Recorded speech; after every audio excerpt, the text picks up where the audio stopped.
तो आज की क्लास में बेसिकली अपन क्लास 9th के साइंस के बारे में कुछ बात करेंगे और चैप्टर 1 जो आपका है that is matter around us, इसको स्टार्ट करेंगे। ठीक है, जब यस हम सर। science की बात करते हैं तो साइंस में आपका बेसिकली 3 पार्ट में डिवाइड है साइंस पूरा, फिजिक्स, केमिस्ट्री एंड बायोलॉजी। कुछ चैप्टर हम यहाँ पे केमिस्ट्री के पढ़ने वाले हैं। अगर आप शुरू के 4 चैप्टर उठा के देखोगे तो दे आर ऑफ केमिस्ट्री। ठीक है, फिर आपके कुछ फिजिक्स के चैप्टर हैं, कुछ बायोलॉजी के चैप्टर। ठीक है, देखिए करके डील करेंगे। आज जो चैप्टर हम चालू करने वाले हैं ना वो केमिस्ट्री का चैप्टर है, that is matter around us. ठीक है, तो मैटर का मतलब क्या होता है पहले मैं आप लोग से जानना चाहूंगा कि आप लोग मैटर का क्या मतलब समझते हैं। What do you mean by matter? Matter occupies space and has some mass. ठीक है, तो जनरल सा डेफिनेशन हो गया, anything that occupies space and has some mass, इसको हम क्या बोलेंगे? मैटर। मतलब जो भी कोई जगह लेता है या उसका थोड़ा बहुत वजन है उसको अपन मैटर की कैटेगरी में डाल देंगे। मतलब एयर भी मैटर है, भले हमको दिख नहीं रही है but it is taking some space and उसका भी कुछ ना कुछ वजन है जिसका प्रेशर हमको लगता रहता है हमेशा, जिसको अपन एटमॉस्फेरिक प्रेशर बोलते हैं। ठीक है, yes sir. anything that occupies space and has some mass is a matter। और it is very interesting to note that कि पूरा केमिस्ट्री मैटर से ही बना हुआ है। मतलब everything in chemistry is all about matter only. क्या आप यूं कह लो, chemistry is all about matter. ठीक है, तो यस बेसिकली सर। हम जब मैटर की बात करते हैं तो आप उसको ऐसे डिफाइन कर सकते हो, anything that occupies space and has mass is called matter, जो आपने डेफिनेशन दी।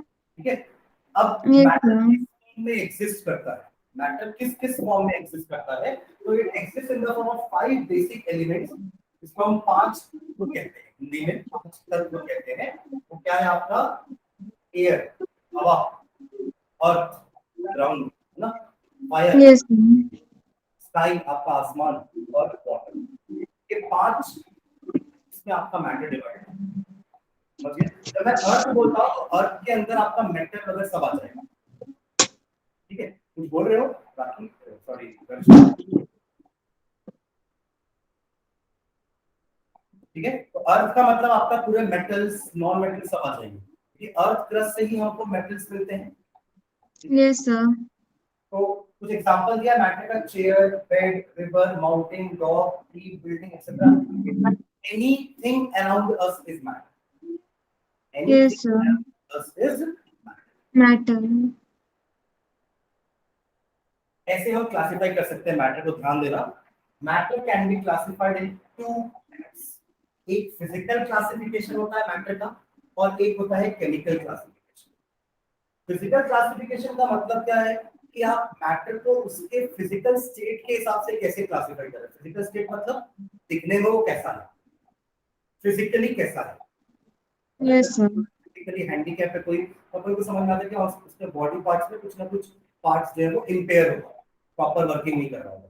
फिजिकल मतलब रिलेटेड टू फिजिक, दिखने में कैसा, यस सर। क्या वो यस। दिखने में सॉलिड है, क्या वो दिखने में लिक्विड है, क्या वो दिखने में गैस है। अकॉर्डिंगली आपका जो फिजिकल क्लासिफिकेशन होता है वो सॉलिड, लिक्विड और गैस मैटर का। क्लियर है यहाँ तक? Yes sir. तो ये जो बेसिकली इस पार्ट, ये जो क्लासिफिकेशन है ये हमारा चैप्टर नंबर 1, 9th क्लास का साइंस का ये चैप्टर नंबर 1 है, which is dealing with physical classification of matter. ठीक है, यस सर। एक केमिकल क्लासिफिकेशन। केमिकली हम मैटर को कैसे क्लासिफाई कर सकते हैं? तो केमिकली जब मैं बोल रहा हूं तो कॉम्पोजिशन की बात होती है कि वो मैटर किन चीजों से बना है। समझ रहे? अब यस सर। ये सॉलिड किससे बना है मुझे उससे फर्क नहीं पड़ता, पर वो दिखने में सॉलिड है, हार्ड है, टफ है, उसके पार्टिकल्स क्लोजली पैक्ड हैं तो वो सॉलिड है। पार्टिकल्स कैसे हैं ये नहीं पता मुझे, पर कैसे पैक्ड हैं तो सॉलिड है, लिक्विड है, गैस है। पर पार्टिकल कैसे हैं मतलब उनका केमिकल कॉम्पोजिशन क्या है, उसके बेसिस में हम उसको केमिकली क्लासिफाई करते हैं। ठीक है, तो yes sir. Chemical classification 2 type से होता है, एक होता है प्योर सब्सटेंस और एक होते हैं मिक्सचर। जैसे प्योर का ऑपोजिट तो इम्प्योर होता है, राइट? पर केमिस्ट्री की लैंग्वेज में ना हम इम्प्योर ना बोल के उसको क्या बोलते हैं? मिक्सचर। याद है क्या बोल रहा हूँ?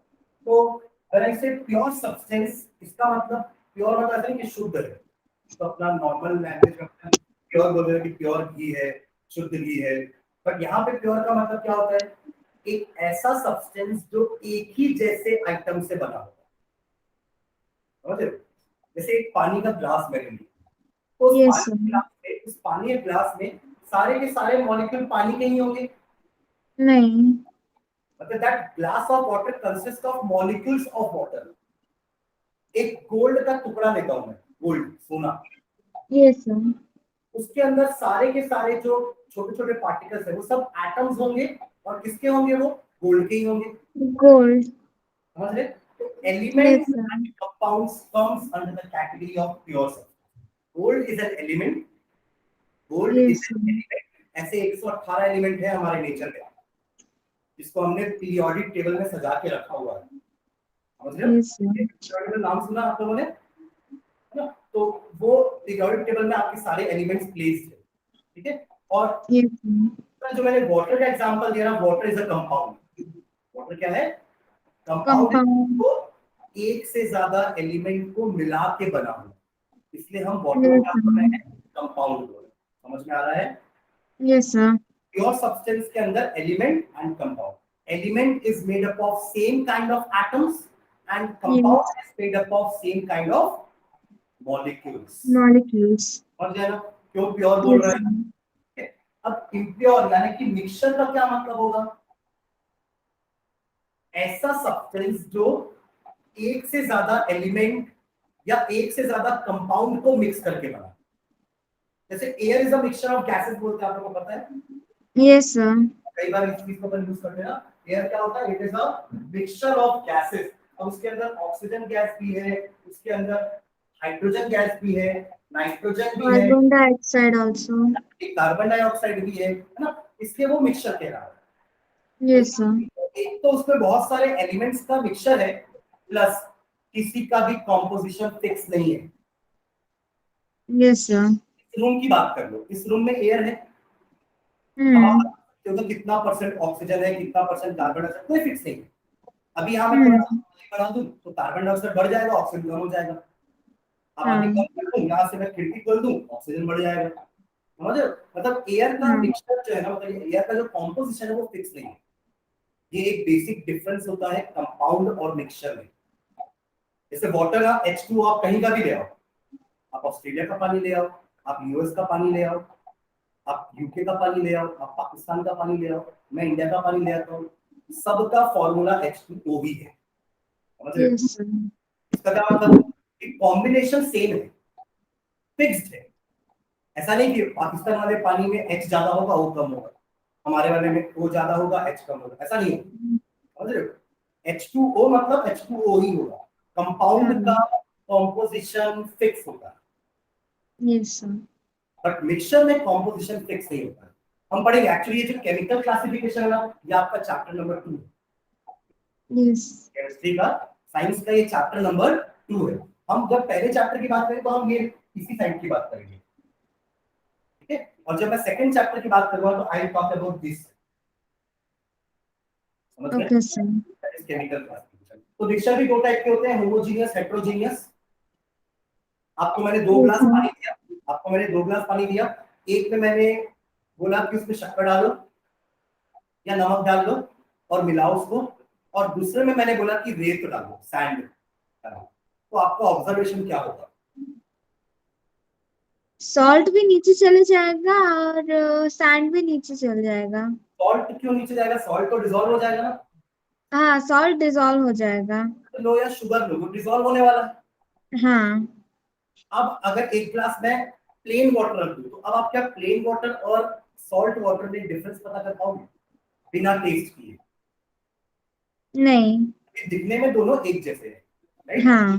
पर सैंड वाटर में सैंड पूरा सेटल डाउन हो चुका है। तो अब आप लोग हाँ. वाटर और सैंड वाटर को ध्यान से देखो, एक में कॉम्पोजिशन ऊपर से लेके नीचे तक दिखने में भी एक जैसा है, हम्म. प्रॉपर्टी में भी एक जैसा है। पर हाँ. वाला जो आपका ग्लास है ना, उसमें ऊपर से लेके नीचे तक पहले वाटर है, नीचे इतना सारा सैंड पड़ा हुआ है, मतलब दिखने में वो एक जैसा नहीं है, प्रॉपर्टी वाइज भी एक जैसा नहीं है। और एक बाउंड्री दिख रही है आपको, एक बाउंड्री दिख रही है जो पानी और सैंड को अलग कर रही है। बट हाँ. ऐसी बाउंड्री आपको सॉल्ट वाटर में नहीं दिखेगी, राइट? आप नहीं बता पाओगे अरे ये सॉल्ट है, धीरे धीरे ये सॉल्ट है, ये सॉल्ट है, आप नहीं बता पाओगे क्योंकि आपको दिखेगा। हाँ समझ में आ रहा है? तो होमोजीनियस, ये होमो का मतलब ही होता है सेम, यूनिफॉर्म। यूनिफॉर्म आप लोग स्कूल में यूनिफॉर्म पहनते हो ना, ताकि आप लोग सब एक जैसे दिखो। समझ रहे हो? अब केवी में अगर कोई आदर्श का बच्चा घुस जाएगा तो अलग से दिखेगा ना, आप पहचान लगा ये तो आदर्श का बच्चा है। समझ रहे हो? हाँ यूनिफॉर्म का मतलब होता है कि जो दिखने में थ्रू आउट सेम यूनिफॉर्म, तो वो आपका सॉल्ट सॉल्यूशन होगा। तो होमोजेनियस का एग्जांपल क्या हो जाएगा? सॉल्ट सॉल्यूशन या शुगर सॉल्यूशन। शुगर। समझ रहे? और हेट्रोजीनियस आपका वो सैंड प्लस वाटर हेट्रोजीनियस आ जाएगा। क्लियर है? सबको ये क्लासिफिकेशन समझ में आ गया मैटर का पूरा? मैंने यस सर। मैंने एकदम शॉर्ट में बताया अभी ना, अब डिटेल में तो हाँ अपन चैप्टर 1 ये पढ़ने वाले हैं और चैप्टर 2 का ये पढ़ने हैं। तो अपन और डिटेल में एक एक के अंदर जाके देखेंगे एलिमेंट में और क्या है, कंपाउंड में और क्या है, कंपाउंड की प्रॉपर्टीज क्या होती है, मिक्सचर की प्रॉपर्टीज क्या होती है। ठीक है? होमोजेनियस और कितने टाइप का होता है, हेट्रोजेनियस और कितने टाइप का होता है, वो अपन सेकंड चैप्टर में पढ़ेंगे। ठीक है? अब ओके स्टार्ट सर। करते हैं chapter number 1 that is matter. Definition अपन ऑलरेडी एक स्लाइड में देख चुके हैं, that is anything that occupies space and has some mass, उसको हम मैटर बोलते मैटर। हैं। राइट? अब मैटर की कुछ कैरेक्टरिस्टिक के बारे में बात करते हैं, कुछ प्रॉपर्टीज के बारे में बात करते हैं मैटर की। ठीक है? तो पहला प्रॉपर्टी है matter is made up of small particles called atoms. मतलब मैटर कोई एक सिंगल ब्लॉक नहीं होता है, वो छोटे छोटे छोटे पार्ट्स का बना हुआ होता है। जैसे मैंने आपको बोला ना, गोल्ड का मैंने एक ब्लॉक लिया, गोल्ड मैटर है, यस सर। तो that gold block is made up of small small atoms of gold, जिसमें आप एक सिंगल एटम को देख भी नहीं सकते। आप उसको यस सर। गोल्ड को तोड़ते जाओ, फिर तोड़ो, फिर तोड़ो, फिर तोड़ो, एक पॉइंट ऐसा आएगा जहां उसको आप और नहीं तोड़ पाओगे, वही हाँ एटम कहलाएगा। समझ रहे हो? हाँ। तो आपका कोई भी मैटर एटम्स का ही बना होगा। समझ रहे हो? तो पहला पॉइंट आपका वही है, matter is made up of small particles called atoms.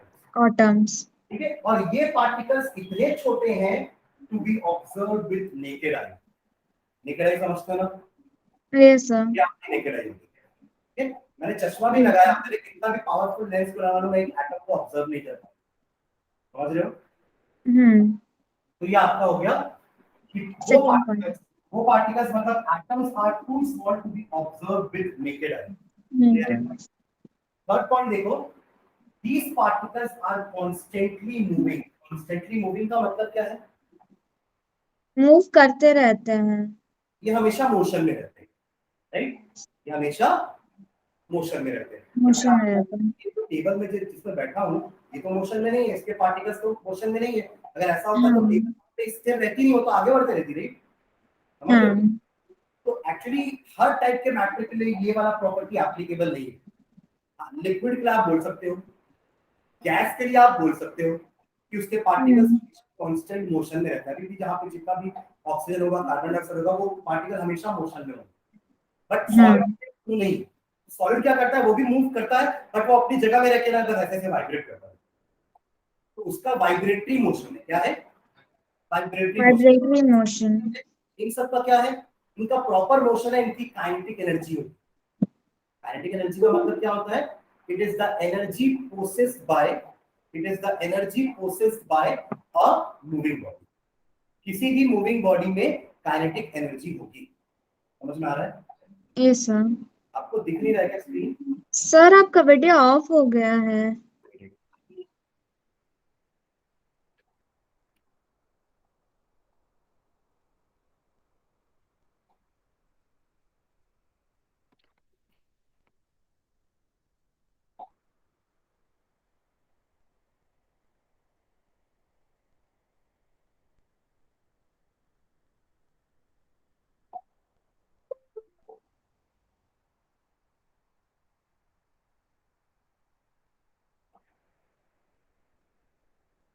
अभी ठीक है? Yes sir. तो कॉन्स्टेंटली मूविंग समझ गए ना? लिक्विड हाँ और सर। गैस के पार्टिकल्स कॉन्स्टेंटली मूविंग होंगे, दे विल हैव सम हाँ kinetic energy, and kinetic energy is the energy processed bye a moving object. कोई भी अगर ऑब्जेक्ट मूव कर रहा है मतलब उसकी काइनेटिक एनर्जी होगी, और जो ऑब्जेक्ट मूव नहीं कर रहा है उसकी काइनेटिक एनर्जी जीरो होगी। समझ गए? Yes, अब sir. बात है सॉलिड की, तो सॉलिड में भी पार्टिकल्स एटम्स मूव करते हैं, बट उनका मूवमेंट कैसा रहता है? वाइब्रेटरी रहता है। वो अपनी जगह में रह के वाइब्रेटरी मोशन करते रहते हैं। Yes, sir. तो ये आपका पॉइंट समझ में आ गया, third point, third characteristic of matter. Yes, sir. Next fourth property है, this particles have spaces between them. इन पार्टिकल के बीच में स्पेसेस, स्पेसेस कम भी हो सकती है, ज्यादा भी हो सकती है, डिपेंडिंग हाँ. अपॉन सॉलिड है, वो लिक्विड है, वो गैस है। जैसे अगर अगेन एग्जांपल है टेबल का, तो आपको टेबल में तो स्पेसेस नहीं दिख रही है, तो सॉलिड हाँ. स्पेसेस बहुत कम होती हैं, पर बहुत कम कम होती है। होती है. लिक्विड में ये स्पेस थोड़ी ज्यादा होगी, और गैस में तो और ज्यादा होगी। मतलब अगर गैस का एक मॉलिक्यूल आपका यहाँ है, तो दूसरा मॉलिक्यूल यहाँ होगा, you can see the space between them, right? But Yes, sir. Solid particles ना ऐसे टाइटली पैक्ड होते हैं, तो उनमें वो स्पेस कम होती है। इन स्पेस को हम कहते हैं इंटर एटॉमिक स्पेस, या इंटर पार्टिकल स्पेस, या इंटर मॉलिक्यूलर स्पेस, तीनों बोल सकते हैं। Inter Yes, sir. Molecular solids में कम होती है, लिक्विड में उससे थोड़ी ज्यादा होगी, और गैस में और ज्यादा। समझ गए? तो अल्टीमेटली पॉइंट है कि स्पेसेस होती है, कम ज्यादा हो सकती है, पर होती है. किसी में कम होगी तो सॉलिड की कैटेगरी में डाल दो, किसी में ज्यादा होगी तो लिक्विड, और ज्यादा होगी तो गैस की कैटेगरी में डाल दो उसको। समझ गए? हाँ. Yes, sir. And last point, particles of matter attract each other because of the force of attraction। मतलब एक एटम दूसरे एटम को अट्रैक्ट किए हुए है। समझ रहे हैं? अब Yes, जब sir. इसको कहा ना स्पेसिस को हमने क्या बोला? इंटर मॉलिक्यूलर स्पेस, यही बोले, इंटर मॉलिक्यूलर स्पेस। Space. तो क्या बोलेंगे? Inter molecular Space. Attraction, attraction, inter molecular Attraction. Attraction. देखो ये दोनों में एक दूसरे से इनवर्सली प्रोपोर्शनल है। कैसे? अट्रैक्शन ज्यादा होगा ना तो स्पेस कम होगी। समझ रहे हैं क्या बोल रहे हैं? मान लो ये दो एटम है ना, इन दोनों के बीच में अट्रैक्शन बहुत ज्यादा है, तो स्पेस कम है। अट्रैक्शन थोड़ा कम होता तो स्पेस ज्यादा होती, अट्रैक्शन हाँ. और कम होता तो स्पेस और ज्यादा होती। मतलब intermolecular space and intermolecular attraction are inversely proportional. Inversely proportional मतलब समझते हो? intermolecular space is inversely proportional to intermolecular force of attraction। Inversely proportional का मतलब होता है अगर मैं एक चीज को बढ़ाऊं तो दूसरी चीज कम होगी। Okay. This is known as inversely proportional. Inverse होगा, इनवर्स मतलब क्या होता है? उल्टा। आपने हाँ. अट्रैक्शन फोर्स बढ़ाया तो स्पेस कम हम्म. होगी, अट्रैक्शन फोर्स कम किया स्पेस बढ़ेगी। हाँ. तो इसको बोलते हैं इनवर्स रिलेशनशिप, है ना? और Yes, sir. ये प्रोपोर्शनल इसको बोलते हैं, जैसे x is directly proportional to y। इसका मतलब क्या हुआ? y को बढ़ाओ x भी बढ़ेगा, हाँ. y को कम करो x भी कम होगा। X भी कम होगा. समझ गए? तो इसको बोलते हैं Yes, sir. डायरेक्टली प्रोपोर्शनल, और इसको बोलते हैं इनवर्सली प्रोपोर्शनल। मतलब ये डिनोमिनेटर में है, मतलब नीचे। समझ गए? Yes, sir. Yes. तो ये पांचों प्रॉपर्टी समझ में आई आपको मैटर की? ये पांच हाँ, हाँ. कैरेक्टरिस्टिक है जो हर टाइप के मैटर में होती है। हाँ, कम ज्यादा हो सकती है। अट्रैक्शन फोर्स सॉलिड में ज्यादा होगा, स्पेसेस सॉलिड में कम होंगी। हाँ. वो अपन एक एक करके जब सॉलिड लिक्विड गैस देखेंगे ना, तो हम इन प्रॉपर्टीज के बेसिस में हमारे सॉलिड्स, लिक्विड्स और गैस को डिफरेंशिएट करेंगे। हाँ, सर.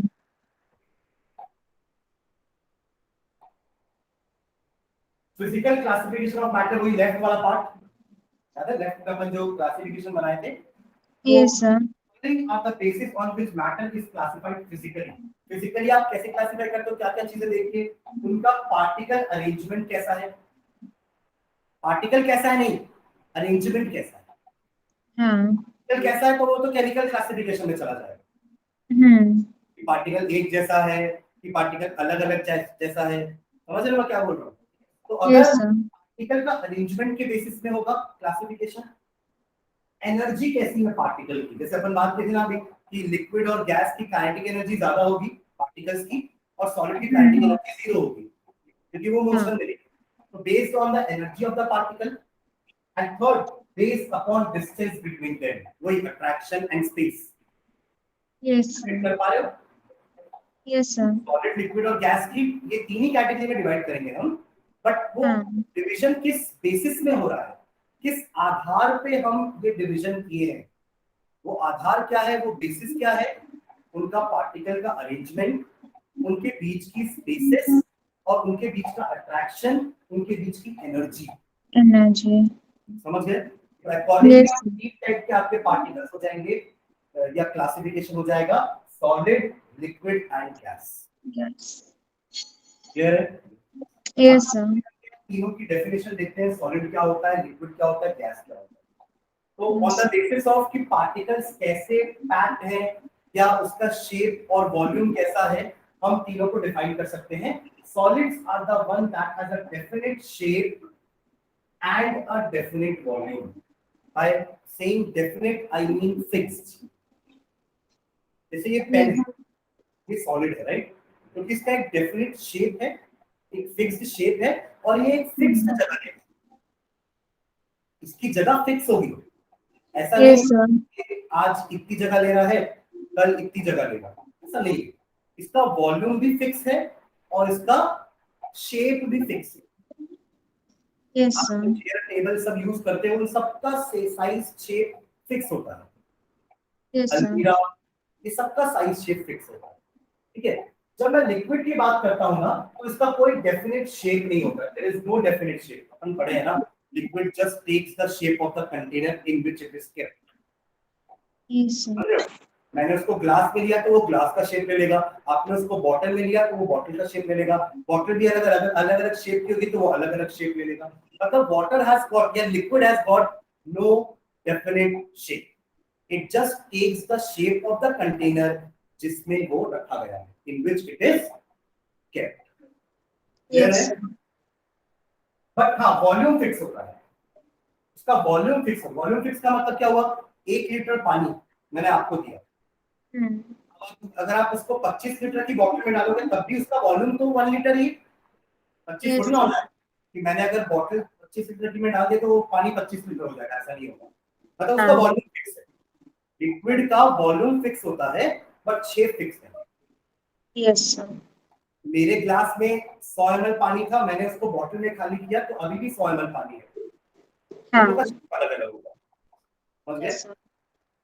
और थर्ड देखो, गैस का ना ही कोई डेफिनेट शेप होता है, ना ही a definite shape nor a definite Volume. ऐसा इसलिए होता है क्योंकि इसका फोर्स ऑफ अट्रैक्शन बहुत ही वीक है। तो फोर्स ऑफ Yes. अट्रैक्शन बहुत ही वीक है। ये भी शेप के मामले में ना गैस जैसा, लिक्विड जैसा, शेप के मामले में ये लिक्विड जैसा है। जिस जिस कंटेनर में डालो उसका शेप ले लेगा। जैसे एग्जांपल बलून, बलून देखते हैं अलग अलग शेप का होता है, एक लंबा बलून होता है, एक मोटा बलून होता है, एक छोटा बलून होता है, मतलब हर जगह शेप अलग अलग है। समझ रहे Yes sir. हो? आपके बलून का शेप अलग अलग है, तो शेप के मामले में लिक्विड जैसा है। वॉल्यूम इसकी कोई भी फिक्स नहीं होती। क्यों? क्योंकि इसका जैसे मान लो मेरे पास ये एक कंटेनर है, फिर ये एक बड़ा कंटेनर है ना, और एक और छोटा कंटेनर, इससे भी छोटा। मैंने 1 लीटर गैस ली, मैंने इसमें डाली, 1 लीटर गैस इसमें भी डाली, और 1 लीटर गैस इसमें भी डाली। अब गैस की प्रॉपर्टी क्या है, इसमें एक मॉलिक्यूल और दूसरे मॉलिक्यूल के बीच का फोर्स ऑफ अट्रैक्शन बहुत वीक होगा। इसका मतलब है कि ये पार्टिकल धुआं से दूर दूर जा रहे हैं, अट्रैक्शन क्योंकि बहुत वीक है। अट्रैक्शन इन दोनों के बीच में स्ट्रांग होता तो ये इसको जाने नहीं देता, बट क्योंकि अट्रैक्शन वीक है तो वही 1 लीटर गैस इसको भी पूरा ऑक्यूपाई कर ली, तो उसका वॉल्यूम इतना सा था, वही इसको भी पूरा ऑक्यूपाई कर लेगी फैल फैल के, लेकिन गैस स्प्रेड होती है, ठीक है, फैल के ये पूरे कंटेनर को ऑक्यूपाई कर लेगी, मतलब इसका वॉल्यूम बड़ा हो गया और यहाँ और छोटा हो गया। समझ रहे हो? तो इसका मतलब गैसेस का कोई फिक्स्ड वॉल्यूम भी नहीं होता। आप जिस भी वॉल्यूम के कंटेनर में उसको डालोगे, उसका वॉल्यूम उतना हो जाएगा। जैसे मैंने अगर वही गैस आपको दी, मेरे पास वही गैस 1 लीटर के कंटेनर में है, और आपको अगर मैंने वो गैस दी 1 लीटर और आपके पास 5 लीटर कंटेनर है, तो आपका वॉल्यूम 5 लीटर हो जाएगा। समझ गए? हाँ क्योंकि वो पूरा कंटेनर को घेर लेगी गैस। समझ गए? तो इसलिए on the basis of shape and volume, on the basis of shape and volume हमारा ये डेफिनेशन हो गया। तो सॉलिड्स हैव अ फिक्स्ड या definite shape and volume, liquids have a definite volume but no definite shape. और यहाँ पे neither nor आ जाएगा। नाइदर नॉर मतलब ये नहीं है, ना फिक्स्ड या डेफिनेट शेप है, ना ही कोई डेफिनेट वॉल्यूम। वॉल्यूम। समझ गया डेफिनेशन? Yes sir. डेफिनेशन हो गया। अब हम ना इसकी अलग अलग प्रॉपर्टी के बेसिस पे क्लास को क्या करेंगे, डिफरेंशिएट करेंगे, क्लासिफाई नहीं करेंगे, डिफरेंशिएट करेंगे। ठीक है? Yes sir. दर्शना प्रॉपर दिख रहा है आपको? कैमरा बीच बीच में ब्लर हो रहा है सर। ठीक है, आप बताते ना तो मैं ठीक कर देता। मैं अभी ध्यान दिया एक्चुअली। अब ठीक है सर। अब नहीं, अब ठीक रहेगा, आप कुछ नहीं। ठीक है, ओके चलो। तो on the basis of different parameters, देखो मैंने यहाँ पे 4 कॉलम बनाए हुए हैं। एक कॉलम में आपके पैरामीटर्स है कि किस बेसिस पे हम तीनों को डिफरेंशिएट कर रहे हैं, और बाकी यस तीन सॉलिड, लिक्विड एंड गैस के। ठीक है, तो देखो पहला आपका पैरामीटर क्या है, पैकिंग। पैकिंग कैसे होती है, अपना पहला बेसिस भी तो वही था ना कि हाँ सर। पैकिंग, आपके जो पार्टिकल्स है उसका पैकिंग कैसा होता है, उस बेसिस में हम सॉलिड, लिक्विड, गैस को डिवाइड करते हैं। तो पैकिंग के हिसाब से सॉलिड्स में जो पार्टिकल्स होते हैं, जो एटम्स होते हैं ना, they are closely packed, they are tightly packed. समझ गए? Yes sir. एक पार्टिकल के बाद दूसरा पार्टिकल एकदम चिपका हुआ होगा। ठीक है, हाँ। लिक्विड में क्या होता है, they are less closely packed, इससे थोड़ा कम क्लोजली पैक्ड। समझ रहे हो? Yes sir. और गैस में क्या होगा, बहुत दूर दूर रहेगा। फार फार होंगे, they will be far apart. Constituent particle, जहां जहां भी कांस्टिट्यूएंट पार्टिकल लिखा है ना, इसका मतलब या तो एटम होगा या तो मॉलिक्यूल होगा। ठीक है, यस सर। तो दे will be far apart from each other. समझ गए? सेकंड पॉइंट देखो अट्रैक्शन के बारे में, इंटरमॉलिक्यूलर फोर्स ऑफ अट्रैक्शन। हमको पता है सॉलिड में ये अट्रैक्शन ज्यादा होगा, तब तो वो टाइटली पैक्ड है। हाँ। तो force of attraction is very strong. Yes sir. Strong होगा इससे, और यहाँ पे आप फोर्स को नेग्लिजिबल बोलेंगे। नेग्लिजिबल मतलब इतना कम है कि we can ignore the force of attraction. ठीक है, force of attraction between particle is negligible. Clear है? Yes sir. नेक्स्ट देखो काइनेटिक एनर्जी, इसके बारे में हम बात कर चुके हैं। जब हम मोशन की बात कर रहे थे कि आपका पार्टिकल का मोशन कैसा होगा, या पार्टिकल हमेशा मोशन में रहते हैं, तो हमने बात की थी ना काइनेटिक एनर्जी की, कि लिक्विड और गैस यस की सर। एनर्जी रहेगी, सॉलिड की काइनेटिक एनर्जी जीरो होगी। देखते थे particles do not actually move, actually move होते तो केवल वहां पे रह ही नहीं पाती, वो मूव करके आगे चलती। तो हाँ। Particles do not actually move, they vibrate in their mean position. ये बताया मैं आप लोगों को, they take it to yes a sir. ठीक है। So their kinetic energy is negligible, आप जीरो भी बोल सकते हो। ठीक है, यस सर। इनकी काइनेटिक एनर्जी इनसे तो कहीं ज्यादा होगी। Kinetic energy between particles is more than in solids. ठीक है, और इनकी काइनेटिक एनर्जी सबसे मैक्सिमम होगी। Particles have maximum kinetic energy. Clear है पॉइंट काइनेटिक एनर्जी का एवरीवन? दर्शना क्लियर है? Yes sir. Okay, fourth point I guess बताने की जरूरत नहीं है, एक बार देख लो आप लोग। अभी तो पिछले यस टाइम सर। में पढ़ा ना, शेप एंड वॉल्यूम के बेसिस में, ऑन द बेसिस ऑफ हाँ shape sir. And volume solids have a definite shape and volume, they do not have a definite shape but a definite volume, and they neither have a definite shape nor a definite volume. ये चारों parameter समझ में आ गए आप लोगों को? इसके basis पे हमने यस सर। तीनों को क्या किया है, डिफरेंशिएट किया है। ठीक है, अगला पैरामीटर देखो पांचवा, डेंसिटी। डेंसिटी का मतलब क्या होता है, वॉल्यूम का डेंसिटी सुने कभी डेंसिटी? Yes sir. क्या होता है डेंसिटी का मतलब? बस सुने हैं।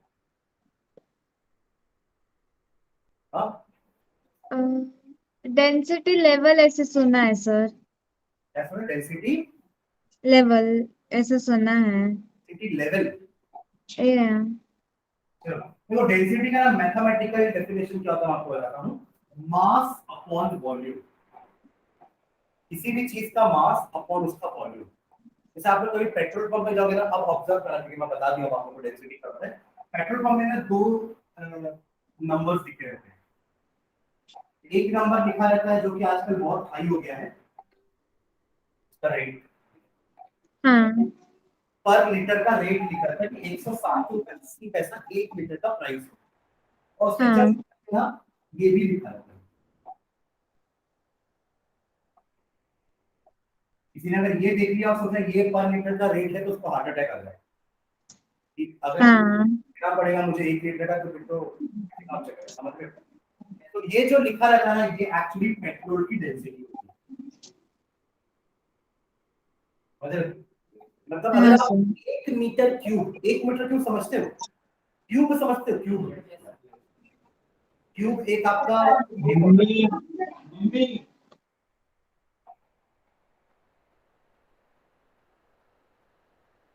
इसको क्यूब बोलते हैं ना। और क्यूब की स्पेशलिटी क्या होती है कि सारे साइड उसके बराबर होते हैं, लेंथ ब्रेड्थ हाइट इक्वल होती है। और मैं ले रहा हूँ 1 मीटर क्यूब का क्यूब, जहां पर उसका लेंथ भी 1 मीटर है, उसका ब्रेड्थ भी 1 मीटर है, उसका हाइट भी 1 मीटर है। समझ में आ रहा है आपको दर्शना?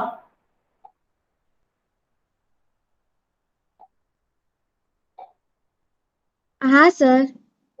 तो अगर मैंने 1 मीटर क्यूब लिया, ऐसा क्यूब जिसका लेंथ ब्रेड्थ हाइट 1 मीटर है, उसके अंदर आपने अगर पेट्रोल डालना चालू किया, उसको पूरा भरोगे पेट्रोल, ठीक है, तो इसका वजन 787.8 केजी होगा।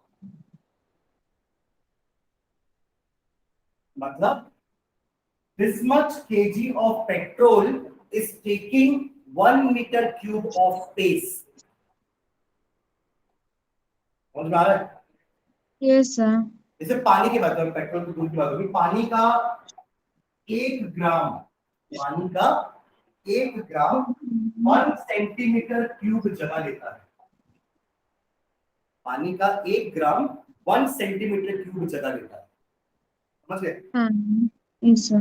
तो ये होता है उसका डेंसिटी, मास अपॉन वॉल्यूम। तो उसका यूनिट क्या होगा? मास ऊपर ग्राम में भी हो सकता है या केजी में भी हो सकता है, और वॉल्यूम नीचे सेंटीमीटर क्यूब में हो सकती है या मीटर क्यूब में हो सकती है। वॉल्यूम समझते हैं, length into breadth into height. तो volume can be in centimetre cube, volume can be in metre cube. समझ गए? यस और सर। दूसरा एक क्वालिटेटिवली हम डेंसिटी का मतलब क्या समझते हैं ना, उसका वजन। जिसकी डेंसिटी कम होती है ना वो लाइट होता है, और जिसकी हाँ डेंसिटी ज्यादा होती है वो हेवी होता है। हाँ जैसे आपको पता है ना, oil floats in water. Oil और यस वाटर, सर। ऑयल और वाटर मिसिबल नहीं है, वो मिक्स नहीं हो हाँ सकते। जब भी आप ऑयल को ऐड करोगे वाटर में, कुछ देर के बाद you will see a layer of oil floating on the surface of water, है ना? तो इसका मतलब क्या हुआ कि ऑयल हल्का है इसलिए ऊपर है, पानी भारी है इसलिए नीचे है। तो ऑयल की डेंसिटी कम होती है, पानी की डेंसिटी, समझ गए? तो यूनिट कैन बी ग्राम पर सेंटीमीटर क्यूब और किलोग्राम पर मीटर क्यूब, ये दोनों यूनिट। ठीक है, और एक और बहुत इंटरेस्टिंग बात बताता हूं मैं आप लोग को इसके बारे में, वाटर के बारे में। वाटर का 1 ग्राम ना वाटर के 1 ml के बराबर होता है। तो क्या मतलब हुआ? 1 ml पानी का अगर वजन करोगे ना तो वो 1 ग्राम हो। समझ रहे हो? Yes sir. ऐसा और कोई लिक्विड के साथ नहीं होता है।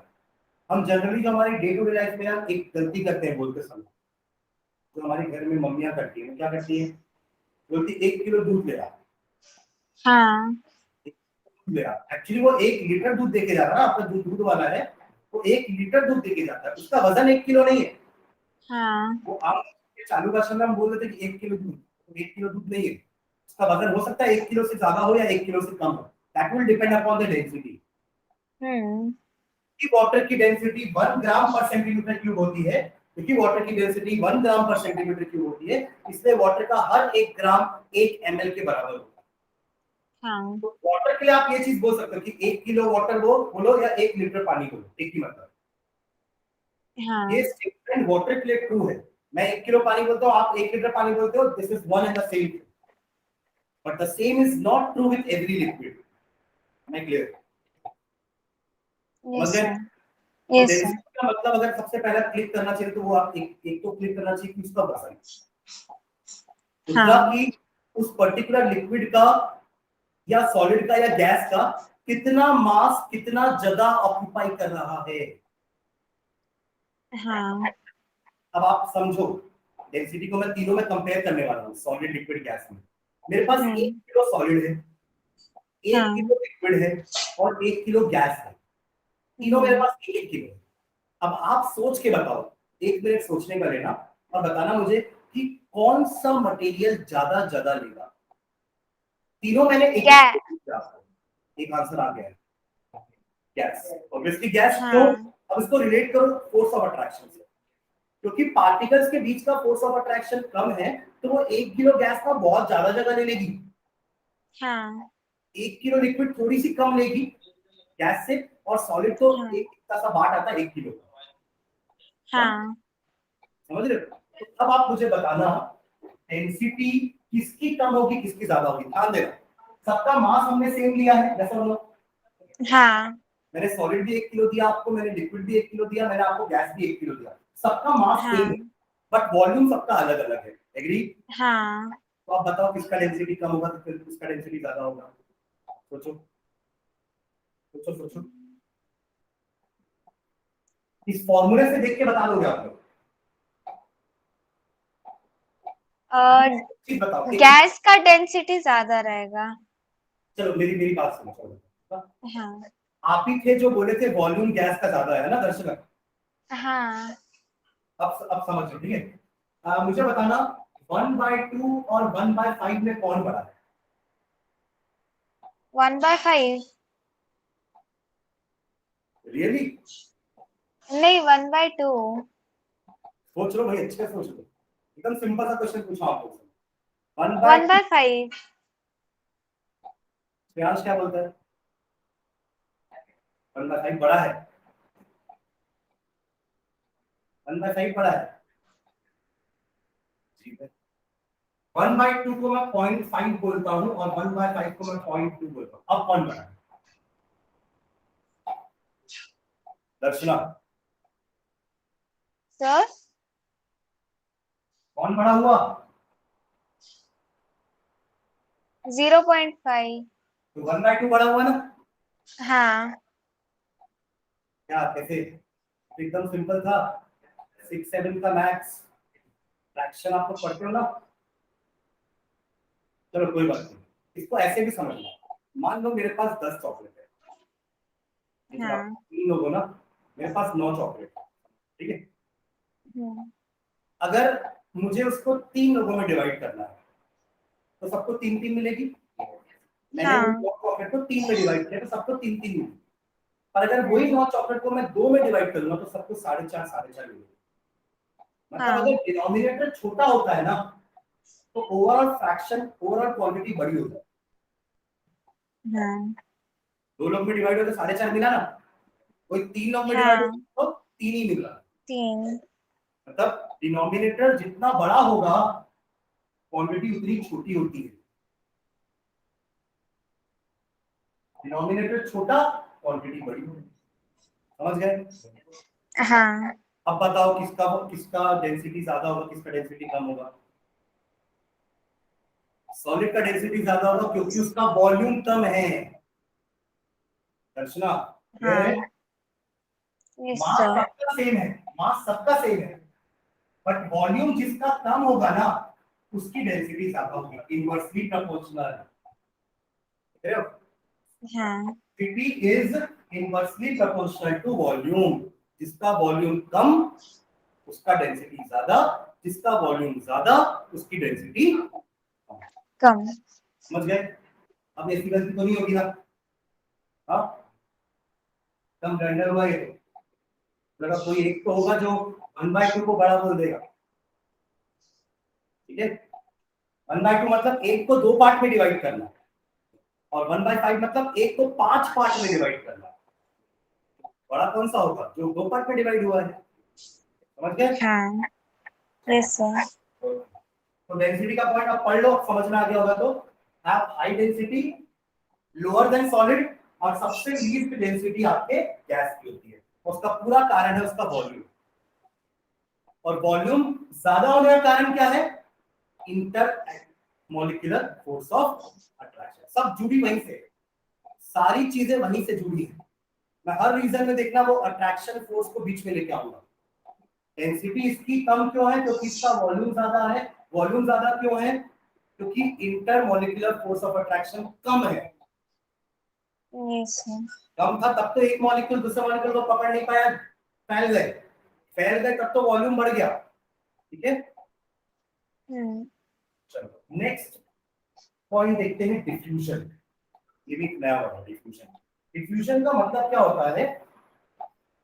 Intermixing of particles of two substances.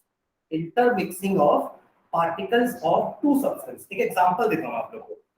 देखिए, मान लीजिए रिमोट, ठीक है, और ये पेन है। अगर इन दोनों को मैं जोड़ता हूं तो क्या ऐसा होगा था कि इसके पार्टिकल्स इसमें चले जाएंगे और इसके पार्टिकल इसमें चले जाएंगे? नहीं होगा ऐसा। नहीं। There is no mixing of particles between these two substances. Agree? Yes sir. What about liquid? Liquid तो मिक्स हो जाएगा। हाँ। तब ये हाथ में मान लो मेरे वाटर है, ये हाथ में मान लो मेरे मिल्क है, दूध है। अब दोनों को मैं पास लाके अगर मिलाता हूं तो मिक्सअप हो जाएंगे, समझ रहे हैं? हाँ। इसको कहेंगे intermixing of particles of two matter.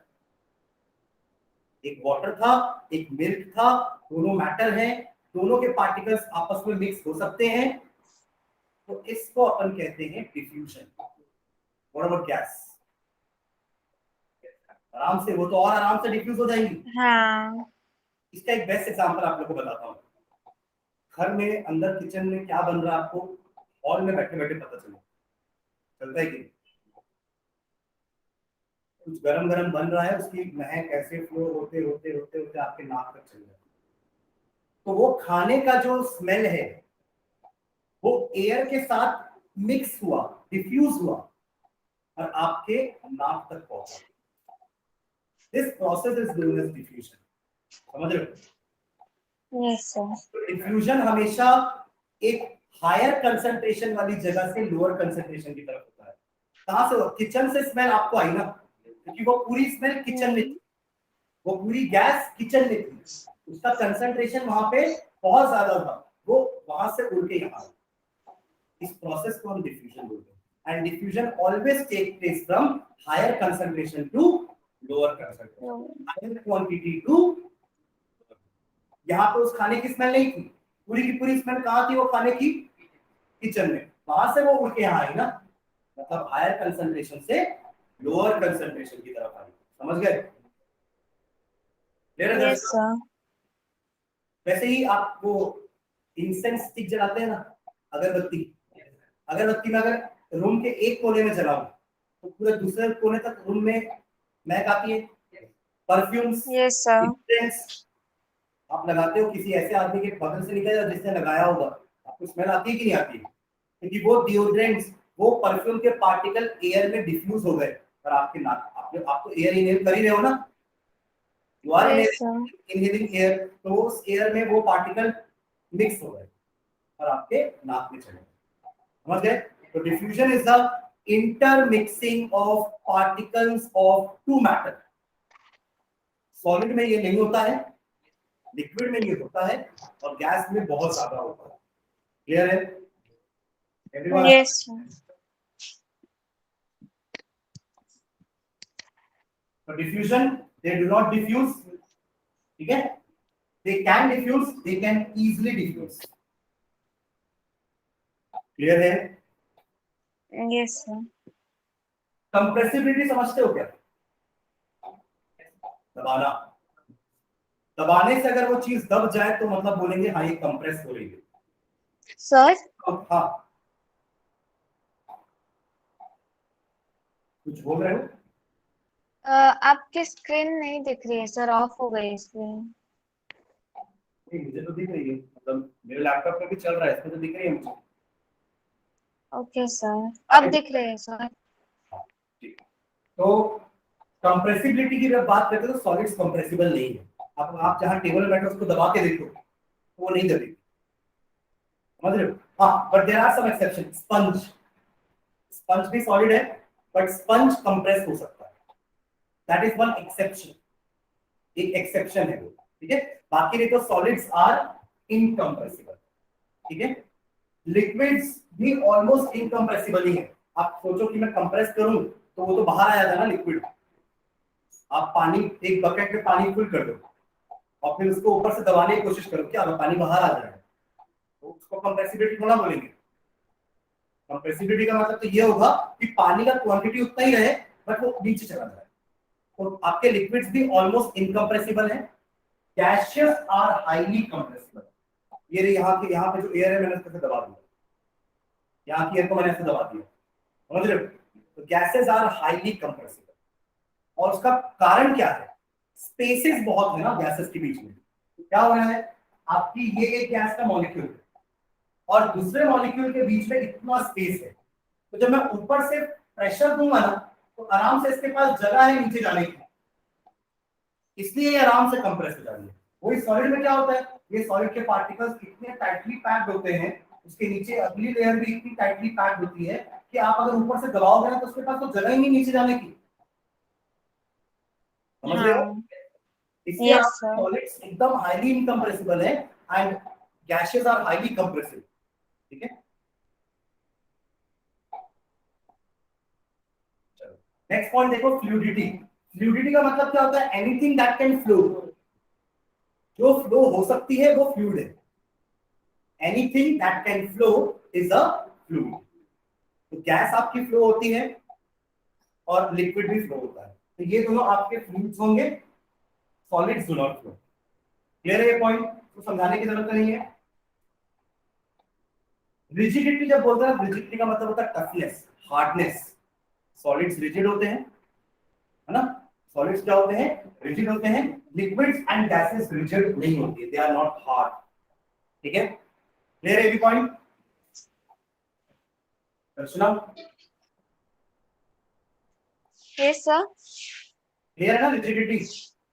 Yes sir. And last point है आपका इंटरमॉलिक्यूलर स्पेसेस। तो अट्रैक्शन फोर्स से अपन स्पेसेस बता सकते हैं, इसमें स्पेसेस कम होगी लीस्ट, इसमें सॉलिड से ज्यादा होंगी ग्रेटर देन सॉलिड्स, और इसमें मैक्सिमम, समझ गए? एक और यस सर। एक और पैरामीटर पे हम डिफरेंशिएशन कर सकते हैं, वो है सरफेस। जैसे सॉलिड्स में बहुत सारे सरफेस होते हैं, जैसे ये सॉलिड है ना, इसका ये भी एक सरफेस है, ये भी एक सरफेस है, ये भी एक सरफेस है, ये भी एक सरफेस है। तो there are many surfaces present in a solid. Liquid में सिर्फ एक ही सरफेस है, टॉप वाला। Only there is one surface, that is top most surface. Gases का कोई पर्टिकुलर सरफेस नहीं होता, समझ गए? क्लियर है? Yes sir. ये हुआ हमारा आज की क्लास का topic, that is solid, liquid and gas. तीनों का मतलब क्या होता है, तीनों में हम डिफरेंशिएशन कैसे करते हैं, ऑन व्हाट पैरामीटर्स। सारे पैरामीटर लगभग यहाँ पे हमने 6 और पीछे 4 और एक जो मैंने सरफेस के बारे में बताया 11, हाँ। 11 पॉइंट ऑफ डिफरेंस आप लिख सकते हो among solid, liquid and gas. ये क्वेश्चन आता है ना एग्जाम में कि आपका चैप्टर 2 पार्ट में डिवाइडेड है। पहला पार्ट आज हमने पढ़ लिया, तो पहला पार्ट क्या था, सॉलिड, लिक्विड, गैस होते क्या है और उनमें हम कैसे डिफरेंशिएशन कर पाएंगे। ये आपके चैप्टर का फर्स्ट पार्ट है। इस चैप्टर का सेकंड पार्ट है कि आप कैसे एक सॉलिड को लिक्विड में, लिक्विड को गैस में कन्वर्ट कर पाओगे, गैस को वापस से लिक्विड में, लिक्विड को वापस से गैस, सॉलिड में कैसे कन्वर्ट कर पाओगे। That is inter conversion of solid into liquid and gas, gas to liquid and liquid to solid. वो कन्वर्जन हमारा सेकंड पार्ट है इस चैप्टर में, ठीक है। उसको अपन नेक्स्ट क्लास में देखेंगे। आज के लिए इतना रहने देते हैं। ये नोट्स मैं आप लोगों के साथ शेयर कर दूंगा, ग्रुप में डाल दूंगा नोट्स का, ठीक है। तो आप लोग एक बार रीड करके आ जाएंगे वाला नेक्स्ट क्लास। Yes sir. चलिए। आपका नंबर ग्रुप में एडेड है ना? यस सर, एडेड है सर। ठीक है, चलिए ठीक है, थैंक यू।